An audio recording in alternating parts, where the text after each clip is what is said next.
வணக்கம். G news Tamil 24x7 செய்திகளுக்காக செய்தி வாசிப்பவர் வித்யா. ஸ்ரீராம் பொறியியல் கல்லூரிகள் காணி பொறியியல் துறை சார்பாக புதுமை விழா எனும் திங்க்ஃபினிட்டி ஏக்கத்தான் 2K25 நடைபெற்றது.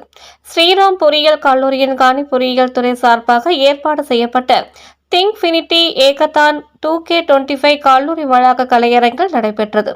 இந்நிகழ்ச்சிக்கு Chennai CIO AIML cloud smart mobility டெக்னோசைன் நெட்வொர்க்கிங் கன்சல்டன்சி முனைவர் ஆர் பூவேந்திரன் சிறப்பு விருந்தினராக கலந்து கொண்டு தலைமை தாங்கினார்.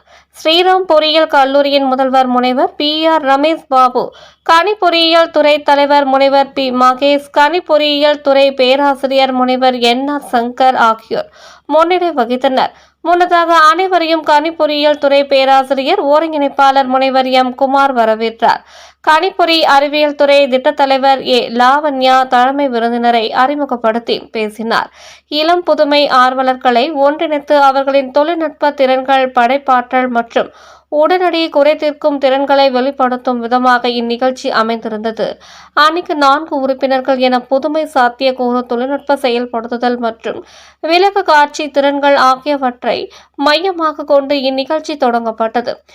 SA பொறியியல் கல்லூரி, கொங்கு நாடு பொறியியல் கல்லூரி, TMI பொறியியல் கல்லூரி, அப்பல்லோ பொறியியல் கல்லூரி, சவிதா பல்கலைக்கழகம், ராஜலட்சுமி பொறியியல் கல்லூரி, பிரத்யூஷா பொறியியல் கல்லூரி, பனிமலர் பொறியியல் கல்லூரி, GRT institute of technology, Velammal institute of technology, Trichy MIET பொறியியல் கல்லூரி, ஜெயா பொறியியல் கல்லூரி என 35க்கும் மேற்பட்ட கல்லூரிகளை சேர்ந்த மாணவர்கள் பங்கு பெற்றனர்.